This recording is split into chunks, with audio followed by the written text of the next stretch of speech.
Hello everyone, मेरा नाम तौसीफ है और इस वीडियो में हम सीखेंगे how to export data from MySQL database to MS Excel in PHP.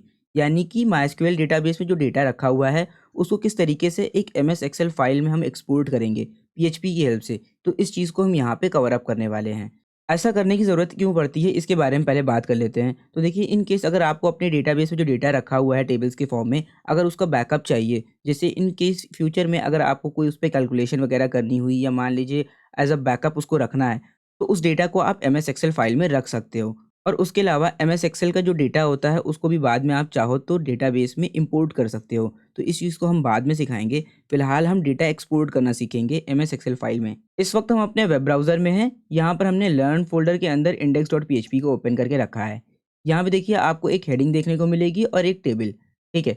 Table का जो डेटा है वो डेटाबेस से हम फेच करा के बस डिस्प्ले कर रहे हैं। यहाँ पे टेस्ट नाम का एक डेटाबेस है जिसके अंदर यूज़र्स नाम की टेबल है। तो ये जो यूज़र्स नाम की टेबल है, इसके अंदर जो भी डेटा रखा हुआ है उसको यहाँ पर हम बस सिंपली फेच करा के दिखा रहे हैं। और ये जो बटन है वो एकदम ब्लैंक है, इसके अंदर अभी कोई फंक्शनैलिटी नहीं है। तो एक्सपोर्ट डेटा पे क्लिक करने पे डेटा एक्सपोर्ट होगा हमारा। इस चीज़ का जो कोड है वो अभी हम यहाँ पे लिखना सीखेंगे। उससे पहले हम आपको यहाँ पे एक्सप्लेन कर दें कि ये जो डेटा है वो किस तरीके से यहाँ पे शो हो रहा है। तो इधर आ जाते हैं हम वीएस कोड में। वीएस कोड में यहाँ पर हमारी index.php ओपन है। इसके अंदर देखिए, सबसे पहले स्टाइल टैग है। स्टाइल टैग के अंदर कुछ कोड लिखे हुए हैं, जैसे कि यहाँ पे स्टाइलिंग है बॉडी की, टेबल की, टी हेड की, एंकर टैग की, ठीक है। उसके बाद यहाँ पे एक हेडिंग है यूजर्स डेटा, जिसका आउटपुट आपको ये देखने को मिलेगा। इसके बाद हमने किया क्या, अपने डेटाबेस के साथ कनेक्टिविटी की और उसको एक वेरिएबल में स्टोर कर लिया। और उस टेबल में से जिसका डेटा हमें एक्सपोर्ट करना है उसको पूरा फेच किया, ठीक है। उसके बाद क्वेरी चलाने के बाद हमने एक टेम्पलेट बनाई, या आप कह सकते हो टेबल क्रिएट की। टेबल के अंदर हमने टी हेड दिए। टी हेड के अंदर हमने क्या लिखा, कुछ हेडिंग्स, जैसे कि एक आईडी नाम का कॉलम होगा, दूसरा नेम नाम का होगा, फिर एज नाम का होगा, फिर फ़ोन नंबर नाम का होगा। तो इतना जो कोड है, इसका आउटपुट है आपका ये ID, name, age, phone number, ठीक है। इसके बाद क्या है, टी बॉडी हमने ओपन की। अब टी बॉडी ओपन करने के बाद हमने यहाँ पे डबल कोट्स को क्लोज़ कर दिया, क्योंकि जो टेबल बॉडी है, यानी कि यहाँ से लेके यहाँ तक का डेटा, यहाँ पर हमने किया क्या, एक लूप लगाया, फिर हमने डेटा फेच कराया पूरा लूप की हेल्प से। उसके बाद हम एको करेंगे। क्या एको करेंगे, टीआर टैग। टीआर टैग के अंदर सारे टीडी टैग, ठीक है, जिसके अंदर डेटा होगा हमारा। तो टी बॉडी के अंदर क्या है, ढेर सारे टीआर टैग्स हैं, ठीक है। यहाँ पे टी बॉडी ये पूरा पोर्शन है यहाँ से लेके यहाँ तक का, और इसके अंदर ढेर सारे टीआर टैग लगे हुए हैं। इसके बाद जब टीआर टैग की हेल्प से हम डेटा प्रिंट करा लेंगे या एको करा लेंगे, फिर हमने किया क्या, हमने यहाँ पे टी बॉडी को क्लोज़ कर दिया, ठीक है। जब हमारे नंबर ऑफ़ रोज़ ख़त्म हो गए तो हमने कहा कि काम करो, टेबल बॉडी को क्लोज़ कर दो, और उसके बाद टेबल टैग को भी हमने क्लोज़ कर दिया, ठीक है।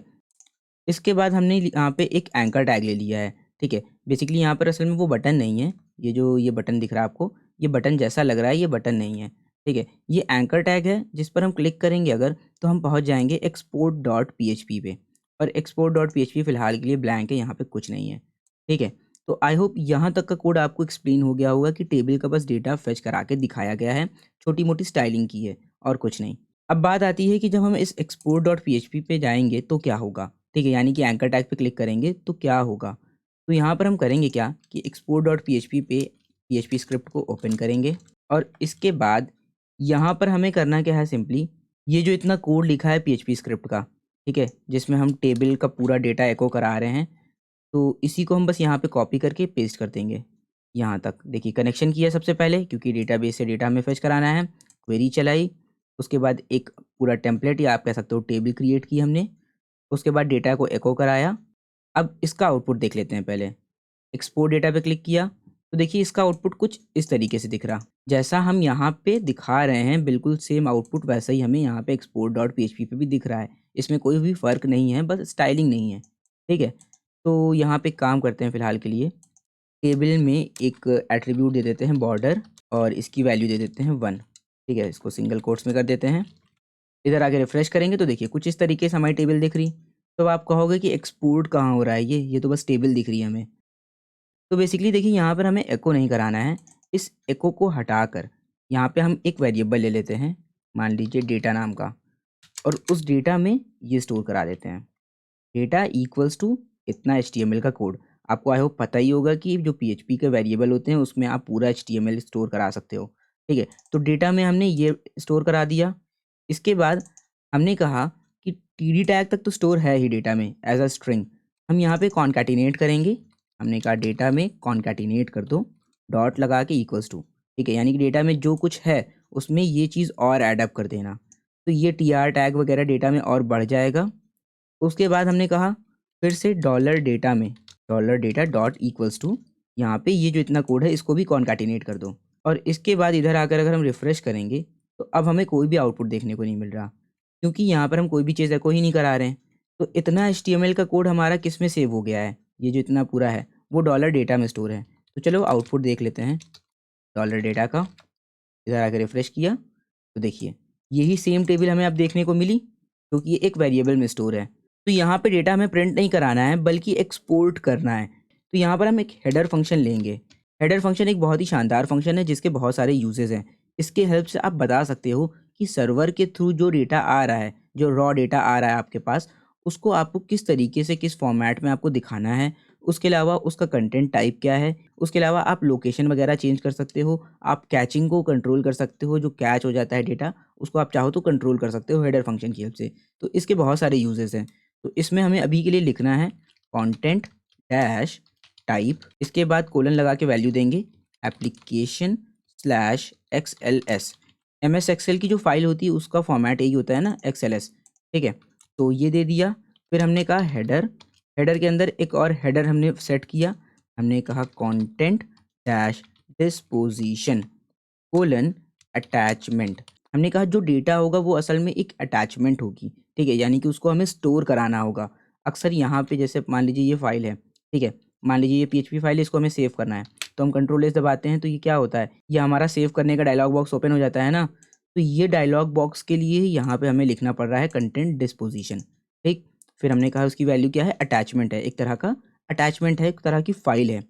फिर हमने यहाँ पे सेमीकोलन लगाया। हमने कहा फाइल का नेम है। अब फाइल का नेम हमें देना है, तो यहाँ पे कोई भी फाइल नेम दे दो आप। जैसे हमने दी है fname.xls। MS एक्सेल की फाइल का एक्सटेंशन नहीं होता है ना, XLS, ठीक है। या आप फाइल का नाम एक काम कर सकते हो, यहाँ पे ऐसे ले सकते हो डॉलर नेम इक्वल्स टू, हमने कहा एक स्ट्रिंग ले लो TJ, फिर इसके बाद कॉन्कैटिनेट करा दो डेट फंक्शन। तो जिस भी डेट को आप डेटा एक्सपोर्ट करोगे तो TJ डैश उसके बाद उस दिन की डेट लिख के आएगी।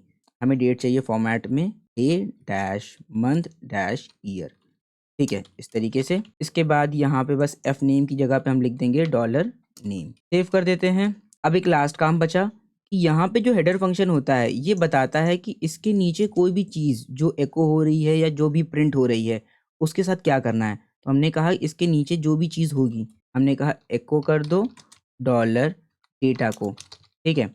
हमने कहा कि यहाँ पे जो डेटा एको हो रहा है वो असल में एक्सेल की फाइल है जो कि एक अटैचमेंट है। आपको उसका नाम ये देना है और उसे सेव कर देना है, ठीक है। तो एको से पहले आपको हेडर लगाना होगा, ठीक है। तो ये क्या करेगा, सिंपली बताएगा कि ये जो रॉ डेटा है वो किस फॉर्मेट में आपको सेव करना है। इधर आकर हम बैक आ जाते हैं। अब हमें कहीं नहीं जाना, हम बस इस पेज को रिफ्रेश करेंगे, एक्सपोर्ट डेटा पे क्लिक करेंगे तो देखिए हमारा डेटा आ गया TJ-2402-2022, ठीक है। ये डेट आ जाएगी। जितनी बार भी आप डेटा एक्सपोर्ट करोगे इस तरीके से आपको दिखेगा। मान लीजिए हम इस फाइल को ओपन करना चाहते हैं, इससे इग्नोर कर दो, यहाँ पे हमें फाइल ओपन करना है। देखिए इस तरीके से आपका डेटा MS एक्सेल में दिख रहा है। अब इसके बेसिस पे आप चाहो तो कोई कैलकुलेशन वगैरह करना चाहो तो यहाँ पे कर सकते हो। तो आई होप आपको सारी चीज़ें समझ में आई होगी। Thank you for watching.